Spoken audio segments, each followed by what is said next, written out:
शिरोळ नगर परिषदेत सत्ताधाऱ्यांचा 5 वर्षात 6 कोटींचा ढपला.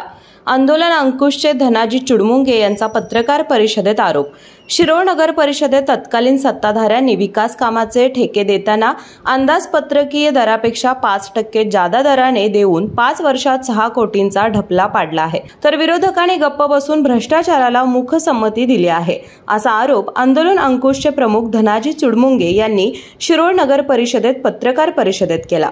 सन 2018-19 ते 2022-23 या 5 वर्षाच्या कार्यकाळात शासनाने विविध योजनांसाठी शिरोळ नगर परिषदेला सुमारे 125 कोटींच्या आसपास निधी मंजूर केला होता.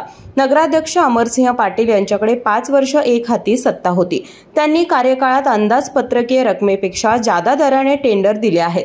त्यांच्या कार्यकाळानंतर नगर परिषदेमध्ये प्रशासकांनी कारभार स्वीकारल्यावर नगर परिषदेने सगळी टेंडर 10%, 15%, 4% कमी दराने दिली होती. त्यामुळे आपलाच नगराध्यक्ष नगरसेवकांनी जनतेला पद्धतशीर फसवल्याचे स्पष्ट होत आहे.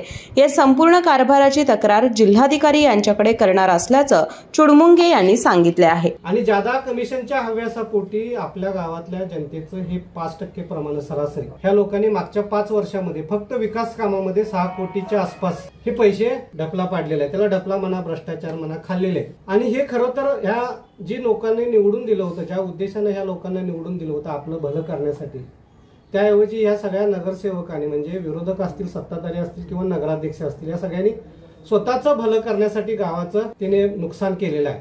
आणि ह्या नुकसानाची जबाबदारी तिने सगळ्यांनी आता समोर येऊन सांगायला पाहिजे. कारण ग्रामपंचायत नगरपालिकेचा कारभार करताना काटकसरीनं करावा. कारण का आपण जसं घर चालवतोय तसं नगरपालिकेचा कारभार करायला पाहिजे. पण याने काटकसर न करता उधळपट्टी केलेली आहे. आणि ही उधळपट्टी काही कमी जास्त नाही. आज तुम्हाला एक उदाहरण देतो. इथं आपल्या इथं कल्लेश्वर तलावाचं सुशोभीकरण झालंय आणि या सुशोभीकरणाचं जे 5 कोटीचं टेंडर होतं ते 6% अभाव रेटनं म्हणजे जादा दराने दिले. म्हणजे त्या एका नुसत्या त्या 5 कोटीच्या ह्याच्यामध्ये 30 लाख रुपयांनी जादा घालवलं. मग 30 लाखामध्ये अजून एक काम झालं असतं.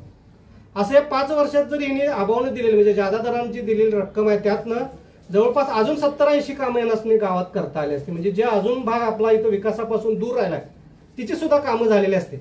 आणि सगळ्यात महत्वाचं म्हणजे मी मुद्दा म्हणून सांगणार आहे, तर आपल्या बॉडीचा कार्यकाळ संपल्यानंतर 22-23ला, त्यानंतर 23-24 मध्ये आणि आता 24-25 मध्ये आपल्या नगरपालिकेने जी विकास कामं जे ठेके दिलेले आहेत प्रशासकाच्या काळाला ते मात्र 10%, 15%, 20% कमी दराने. याचा अर्थ काय, 10 लाखाचं काम 9 लाखामध्ये झालेलं आहे. आणि आमची बॉडी असताना हेच काम 10,50,000 मध्ये झालेलं आहे. म्हणजे आपण निवडून दिलेली लोकच, आपण काय म्हणतोय प्रशासक भ्रष्ट आहे, प्रशासन बाद आहे, प्रशासन लोकांना काही किंमत देत नाही, प्रशासक भ्रष्टाचार करते, ते तर आहेच. पण मग त्यापेक्षा पण जास्त भ्रष्टाचारी आपले निघाले. उलट प्रशासकानं मागच्या 2 वर्षामध्ये सगळी कमी दराने टेंडर दिलेले. जवळपास 60-70 काम आहे, जवळपास 9-10 कोटीची कामं दिलेली आहेत. मग ती कमी दराने त्यांनी दिलेली आहेत आणि आमच्या निवडून दिलेल्या लोकांनी मात्र जादा दराने दिलेले आहेत. म्हणजे ही सगळी वास्तवातली परिस्थिती लोकांनी लक्षात घ्यायला पाहिजे. आणि आमच्या गावातला मागच्या 20 वर्षाचा अनुभव असा आहे की एखादा गट, आता पाटील गट सत्तेवर आला की यादव गट अजिबात काय 5 वर्ष डुंकून बघत नाही. लोक मेली तर चालतील, बोंबवली तरी चालतील आणि भ्रष्टाचार झाला तरी त्यांना चालतो. आणि ती बाद आहेत म्हणून परत त्या गटाला सत्ता दिली की ती पण 5 वर्ष तसंच करतात. दुसरा गट त्यांना काही विचारत नाही.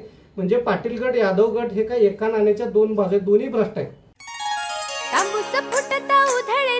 भूपाळी रामपारी दिशादाही उजळल्या आल गोकुळ आपुल्या दारी. निर्भेळ आणि सकस चवीच गोकुळ लई भारी. गोकुळची दर्जेदार दुग्ध उत्पादने. गोकुळ, अस्सल चव कोल्हापूरची. चव आहे कोल्हापूर.